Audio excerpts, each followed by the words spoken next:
Hey everybody, How To Car Guy here, helping you enjoy your ride.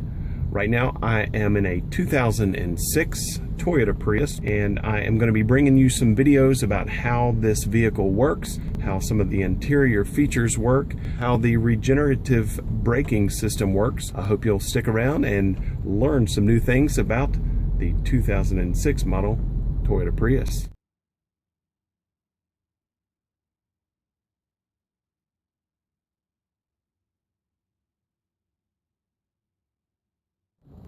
The key for the Prius looks just like this, and it's basically a computer chip that you keep in your pocket or in your purse, basically as long as it's on your person, at which point I can approach the car and simply grab the door handle, open the door handle, and hop in like I have just now. I can plug it into the dash here, or I can simply press the power button, and as long as my foot is on the brake, the car will start.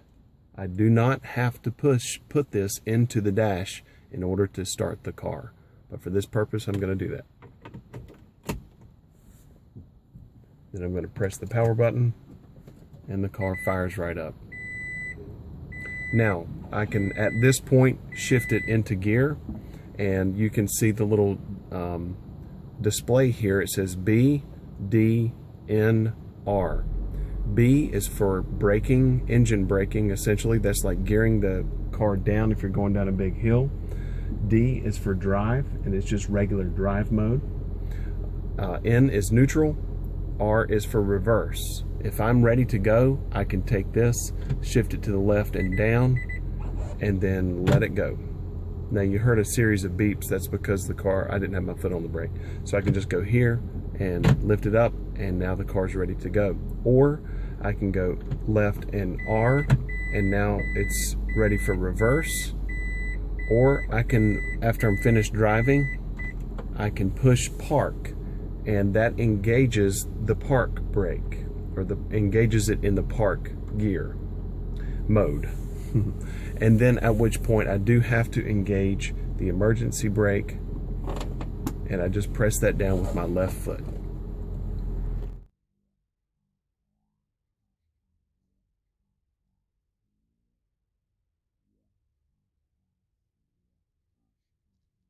Right now I have my foot on the accelerator, and you can see the arrows that are going back and forth from the wheels to the engine to the battery. The colors that you're going to see on the monitor that represent energy, the use of energy, and also the capture of energy are orange, yellow, and green. And right now you see the orange colors, the arrows coming from the engine. Orange is always representative of engine power. Yellow is representative of electric motor power, and green is always representative of charging power back into the battery from the wheels via the electric motor. And what you see now is green arrows that are going. I was just coasting down a hill, and just so you know, I'm in a parking lot, and both hands are on the wheel. I have the camera set up on a tripod, and so my eyes are ahead of me. And right now what you see is orange and yellow that are going from the engine to the wheels and also to the battery. So the engine right now is acting as a generator to generate power for the wheels, and also to generate power to the electric motor so that the battery can be charged at the same time. I'm going to let my foot off the gas and coast. You see green going from the wheels to the electric motor to the battery. It's charging itself. So every time I apply my foot to the brake or I coast, I'm charging the battery. I'm going to put it on the gas a little bit harder, and you can see that most of the power was coming from the engine. I'm turning a corner, apply my foot to the brake. There is regenerative braking. So that's why you never have to plug in the Toyota Prius, or like the hybrid Highlander or the Lexus hybrids, the CT200H, RX450H, GS450H, any of those. They all use the same type of hybrid technology. Also the Toyota Camry hybrid. And then I can hit energy and I can see my average miles per gallon and how many miles that is used in that calculation. I can change the language. I can hit screen setting. This is where I can change the color. And I can also change the automatic transition from air, audio, and navigation, and that is on. That's why you'll see that if this screen here goes for a few seconds without being touched, then it's going to go back to its automatic transition. And then I can also hit delete personal data, and that will erase any personal information that I may have in the system. I can hit OK. And that's your info and display. On the left side of the steering wheel, I have volume buttons, I have mode, I have scan or tune, and then I have AC automatic and temperature controls. Whenever I do this, it increases the volume of the stereo from the steering wheel so I do not have to take my eyes off of the road. Then when I press mode here, mode will allow me to change listening modes. So that will be AM, FM, disc, and auxiliary. In case I'm listening to FM and I want to listen to a CD, I can press that. Then this is station scan or track scan if I'm listening to a CD or listening to an MP3 player. I can press that and it will scan through my memorized FM stations. I can press it again and it will, if I'm listening to a CD, and it will scan through my tracks on the CD. I can press AC auto, and that makes it so that the air conditioning or the climate control system will go to the right temperature according to what I have it set at automatically. This, obvious, it's what allows me to change the temperature in the car. So I can press that and then change the temperature here, and what the car will do is make it stay at that temperature that I set. Whenever I press the climate button here, I can see temperature right here at the top of the screen, and you can see that it's right now set for 71 degrees. I can keep that temperature there if I would like. If I'm going to do so, you see where it says auto right there. Auto indicates that whenever that button is highlighted, that it's going to keep the temperature of the cabin at 71 degrees. I can go here. You can actually hear the fan kick up a little bit because it's going to try to lower the temperature way down according to auto. That makes it work kind of like the central air system in your house. All right. Also, you see off, and then you see the different modes here. So that cuts the system completely off, and then this will allow it to go to change my fan direction or mode. So that's face and foot, foot only, foot and defrost. Then this controls my fan speed.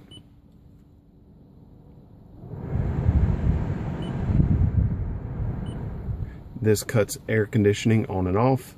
That's front defrost, rear defrost, fresh air, and recirculate.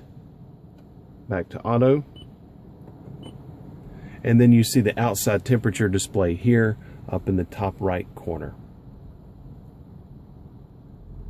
Steering wheel climate controls are on the right side of the steering wheel right here. This button is for recirculate. And what that essentially does is it recirculates the air inside the vehicle, and when the AC is on, it gives you basically an extra fan speed in the summertime. That is the rear defrost, and that is the front defrost icon. So when you get into the car, if your windows are all foggy or frosty, you can just press that and it activates the front defrost. That activates the rear defrost, and you can hear it cut on. And now it's off. Audio button.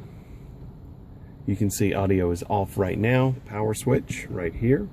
I can press FM, and it is going to go from FM1, FM2. So I actually have two different selectable FM modes in order to memorize up to 12 FM stations. So right now I'm on FM2. AM has only one selection for up to 6 AM stations. Disc and auxiliary. Your auxiliary port is in the center console, and it allows you to plug in an MP3 player with the proper jack. And then scan allows you to scan the available stations. And the audio button takes me to the audio screen. And right here you see where it says 87.9. I just tuned it to this station, 94.1. And I can go here now if I want to memorize that station and press it in and hold it. And that allows me to memorize the station. So let's say I wanted to memorize another station here. I could press it here and do the same thing. I can then go type. Type allows me to choose a specific genre of music. So I can hit type, and you can see up in the top right corner it's blinking: alarm, rock, easy listening, classical, jazz, R&B, information, so on and so forth. And so let's say I want to hear easy listening, then I hit type seek, and that takes it to the nearest available easy listening station. And there it is. And then I can hit traffic, and traffic will take it to any station that's broadcasting pertinent traffic information. I can hit sound, and that is going to allow me to adjust the position, the bass, and the treble. And I'm all about that bass, all that bass, no treble. So that's kind of how I like my setup, because I'm all about that bass and no treble. You know what I mean? But for those of you that may not be all about that bass, you may want some treble, and then you may want a mix of a little bit of bass also. That's just in case you're not all about that bass and no treble. I can hit OK. And DSP allows me to use a feature called ASL, or automatic sound levelization, and that will adjust the ambient road noise, adjust the volume of the stereo according to the ambient road noise that's coming into the car. And I can adjust its sensitivity for high, mid, low, and off. Let's just change that around and hit OK. And that's going to be your audio.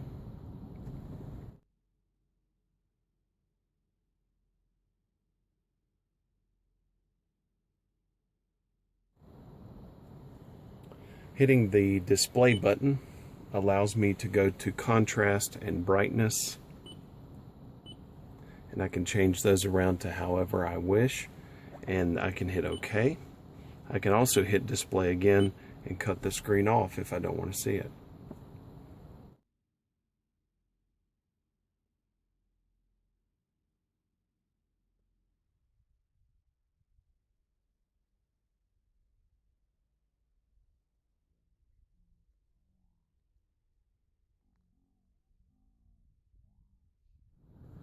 The power controls for the driver's side door are your windows here, and I can press this button, and on the top of that button it says auto. And auto means that I can press it once and it will roll down the window without me having to hold it. And there is a catch there inside of this switch. I can pull it up gently without activating the auto, and it will allow me to roll it up without the auto taking over, in case I want to set a custom adjustment to the level of the window. Or I can pull it all the way up and I can override the catch, and it will go up all the way. I can then do the same thing. In this particular vehicle, the other windows, the passenger front and rear passengers or occupants windows are not automatic. Right here you see the door lock and unlock, and then this is window lock. When that is depressed, only the driver has control of whether or not the windows work. When that is depressed, the other windows do not work, but the driver's side window or the driver's window still does work. Then here are your mirror controls. You can see the toggle switch, it's L is activated, and whenever this is pressed over to the left, this keypad then works to change the positioning of the passenger side mirror. And then whenever I go, driver's side mirror, then when I press it to the right, it controls the position of the passenger side front mirror on the outside.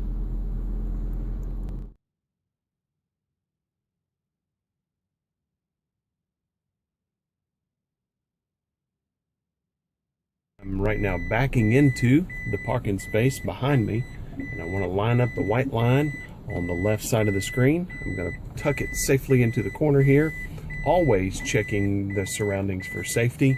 And you can see here where the curb is in line with the camera there, so I want to stay a little bit away from there according to my bumper. I'm going to put it in park, and that's just about it. Thanks so much for watching, everybody. I hope this helps you enjoy your Toyota Prius. Make sure to subscribe and also share this video if you think it would be beneficial for someone else to watch this. Please feel free to leave questions in the comments section below. Have a great day, everybody.